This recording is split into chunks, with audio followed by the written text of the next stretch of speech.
Welcome to my channel மாசரகற்போம். இந்த சேனலில் சிஏ ஃபவுண்டேஷன் கம்ப்ளீட்டாக சால்வ் பண்ணியிருக்கேன். ஸோ சேனல் சப்ஸ்கிரைப் பண்ணிக்கோங்க. Next question number 70, x plus 1 the whole power half minus x minus 1 the whole power half dy by dx is equal to root x மாதிரி root x differentiate பண்ணும்போது நமக்கு என்ன வரும்? It is 1 by 2 root x. So 1 by 2 root of x plus 1. அப்புறமா உள்ள differentiate பண்ணும்போது இது 1 தான். So into 1. அதே எழுதினாலும் ஒன்று இல்லை தானே, அதே தானே வரும். into 1. Then minus 1 by 2 root of x minus 1. இதை நான் கொஞ்சம் simplify பண்ணிக்கிறேன். half common வெளியே எடுத்தோம்னா இது root of x minus 1 minus root of x plus 1 divided by root of x plus 1 into root of x minus 1. That is equal to, இப்போ இது வந்து நம்மளோட question தானே, right? Prove that அந்த மாதிரி இருக்க sum எல்லாமே differentiate once, bring it in terms of y. என்ன in terms of y கொண்டு வந்துட்டு then எத்தனை தடவை differentiate பண்ணுமோ அத்தனை தடவை differentiate பண்ணுங்க. அதுதான் இதுக்கு working rule. இது வந்து yன்னு எழுதிக்கிறேன்.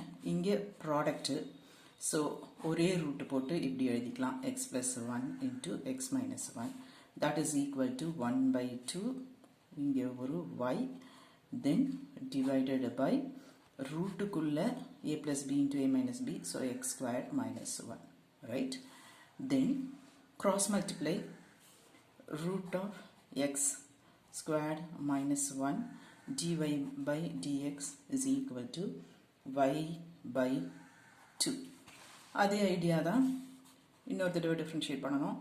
ரூட்டு வச்சு டிஃப்ரென்ஷியேட் பண்ணுறதுக்கு பதிலாக நம்ம ஸ்கொயர் பண்ணிக்கலாம். அது நமக்கு ஈஸியாக இருக்கும். நிறைய சம் இப்போ செஞ்சிட்டோம். ஸோ உங்களுக்கு இந்த ஐடியா கொஞ்சம் தெரிஞ்சிருக்கணும்னு நினைக்கிறேன். y squared by 4. Then differentiate. இப்போ இது product rule. x squared minus 1 இது differentiate பண்ணும்போது 2 dy by dx into d squared y by dx squared plus இது அப்படியே வச்சுட்டு இது differentiate பண்ணுறோம். dy by dx the whole squared 2x. இங்கே 1 by 4 constant, y squared differentiate பண்ணும்போது 2y dy by dx. Throughout I can take ஒரு 2 dy by dx common out. நிறைய some செஞ்சிட்டோம். ஸோ இதெல்லாம் உங்களுக்கு இப்போது கொஞ்சம் இதெல்லாம் கிளிக் ஆகணும்.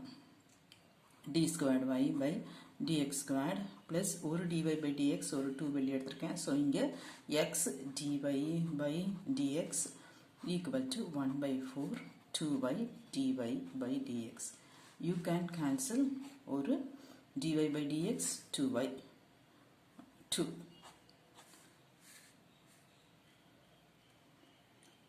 y அப்படியே தான், right?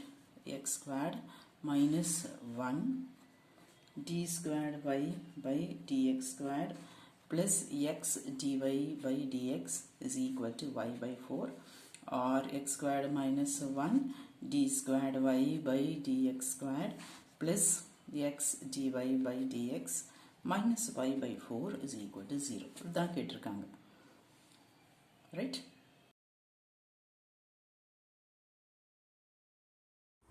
Hope this video is useful to you all.